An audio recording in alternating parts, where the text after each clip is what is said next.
Hello friends, welcome to my channel Nupur Nupur daily থালিয়ান blog.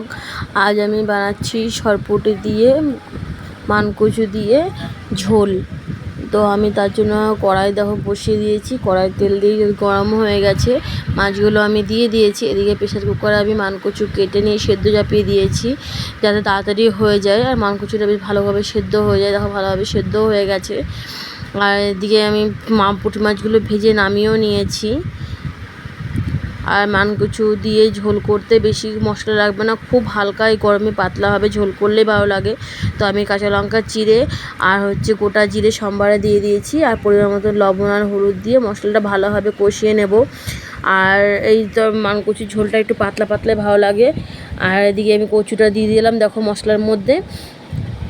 আর পরিমাণ মতন জল দিয়ে দিলাম। কচুটা দিয়ে বেশিক্ষণ নাড়াচাড়া করব না, কারণ কচুটা যেহেতু আমি আগের থেকে সেদ্ধ করে রেখেছি, তো বেশিক্ষণ নাড়াচাড়া করলে একদম পুরো আলু সেদ্ধর মতো মাখা হয়ে যাবে।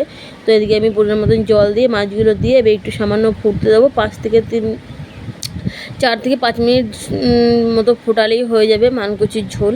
তো দেখো এই যে আমার ফাইনাল লুক, তো কেমন হয়েছে।